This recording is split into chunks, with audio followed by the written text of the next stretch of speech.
Anak! Itigil mo muna ang ginagawa mo! Oh, bakit po, Nay? Kasi may challenge ako sa'yo. Kapag nanalo ka, may prize ka na agad. At pwede ka nang gumala at pwede ka na magka-jowa. Game ako dyan, Nay. Okay, eto ang challenge mo. Kailangan mo lang i-battle flip to. Madali lang, di ba? Ay, yan lang. Basic. Go! Bakit ayaw? Hala, ang hirap naman neto. Akala ko madali lang manalo. Hindi naman talaga mahirap manalo, anak. Lalo na kung sasali ka sa weekly Lucky Draw promo ng Mogu-Mogu. Sumali na for a chance to win exciting prizes. Up for grabs every week is an iPhone 16 Pro Max 256 gigabytes, along with other rotating prizes such as Samsung TVs, iPads, GCash, and more! All you have to do is scan the QR code on your Mogu-Mogu bottle and enter the 10-digit code found under the cap to earn points and join the draw. Kaya the more you collect, the better your chances of winning. Ang dali lang pala, Nay. Favorite ko pa naman tong Mogu-Mogu. For sure, marami akong makokolek. Tama ka, anak. All registered users can join. And you can use your points to submit entries for the weekly lucky draw. Imagine, umiinom ka lang ng Mogu-Mogu tapos may chance ka pang manalo ng big prizes. Naku, Nay. Excited na ako manalo. Masarap na talaga, anak. Tapos ang chewy pa, Nay. Tara, selfie tayo. Tara, tara. Ayan, ang ganda ko dyan, Nay. Remember, life is too short, but it's not too late to join the fun and chew to win with Mogu-Mogu. For more details, just visit www.mogumogu.com. Nay, bakit po? Mga sinungaling kayo? Paano niyo nagawa sa akin to, ha? Nay, anong sinasabi mo? Hindi namin maintindihan. Ikaw, Scarlett. Sabi mo doktor ka, di ba? Bakit katulong ang trabaho mo sa New York, ha? Nay. Ikaw, Brianna. Teacher ka, di ba?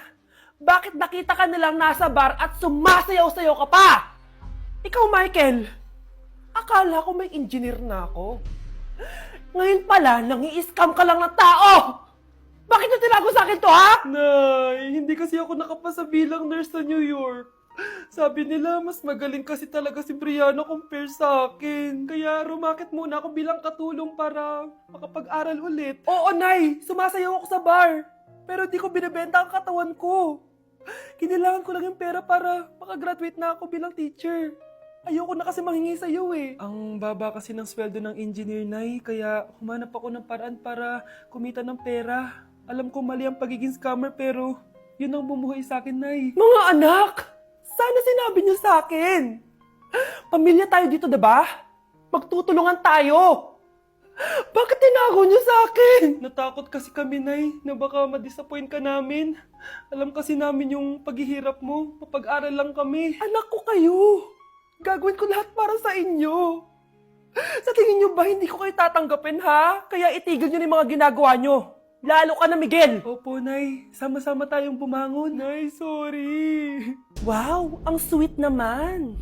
Isa ka pa. Gusto mo talaga masira itong pamilya namin, no? Lumayas ka dito, pamilyang peke! Ano? Palibhasa, di ka mahal ng pamilya mo. Mga ate, kuya, proud pa rin kami sa inyo. Mga anak, simula ngayon, sama-sama na tayo, ha? Walang iwanan at walang magtatago. Ha? Promise? Promise, Nay. Hindi na kami magtatago.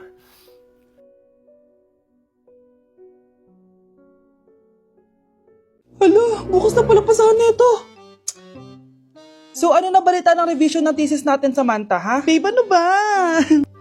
So, ano na balita sa revision ng thesis natin, Samantha, ha? Hala, di ko pa nagagawa yung thesis namin. Nagka-emergency kasi. Sus, emergency? Kasama mo lang naman jowa mo. Tanggalin kita sa group dyan eh. Patay, lagot ako neto, babe. Paano niyan tayo? Ay, mga bes, huwag kayo mag-away-away ha. Kumalma kayo. Sabayin niyo muna ako ha. Jopay. Kumusta ka na?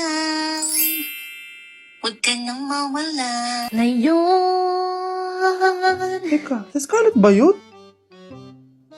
Dadalhin kita sa aming bahay. In fairness, ang ganda ng boses mo, be. Di tayo aalis tayo. Sa tunay na mundo. O, diba? Kumalma rin kayo. Ang fun kasi magkanta-kanta dito sa bus. Tapos, nakakaaliw pa yung mga filters. Buti na lang talaga, magaganda yung mga bosses natin, mga bae. Truly! Wala pang ginawa sa Scarlett, oh. Ikaw, Scarlett! Nasaan yung RS mo, ha? Ay, sorry. Wala din pala ako. Wait lang, gagawin ko na, ha? Sorry na. Pwede ba? O anak, magluluto na ako ng ulam natin. Anong gusto mo ulam? Pinakbet? Ayoko ng gulay na. Ayoko yung pinakbet na yan.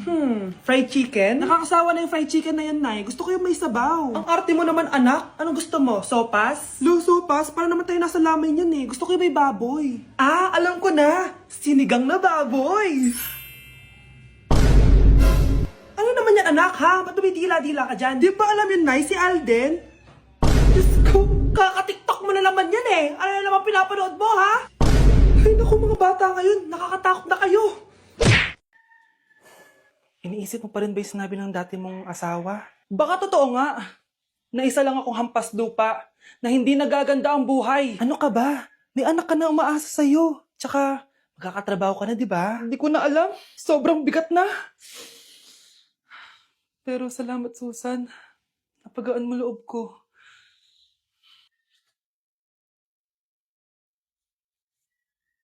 Hello ma'am, thank you for calling. How can I help you? Baby, wag ka muna umiyak, please. Sorry ma'am, ako muna bahala kay Scarlett ha. Mag-focus ka lang dyan. Thank you, Susan. Yes ma'am, I will help you. Scarlett, pagtanda mo, magiging proud sa'yo ang tatay mo. Tay, papasok na ako ng school ha. Grabe na talaga anak ko, oh. Dalaga na talaga. Proud ako sa'yo anak. Mas proud ako sa'yo, Tay. Kasi kahit sobrang hirap ng buhay natin dati, nakaya mo. O, tignan mo, manager ka na ngayon. Lahat ng ginagawa ko, anak, para sa'yo lahat to. Naku, ang sweet naman na magtatay. Sana, ikaw na lang naging nanay ko, Tita Susan. Ha? Ano ka ba, Scarlett? Oh, sige na, manilate na pala ako. Bye tayo, bye, Tita.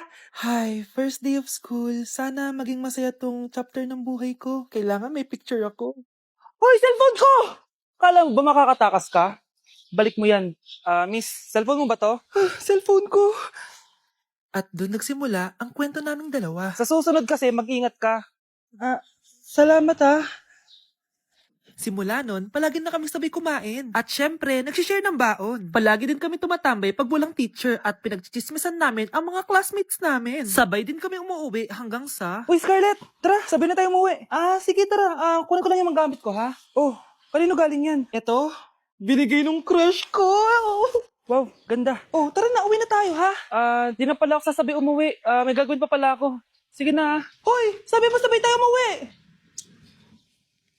Ano nangyari dun?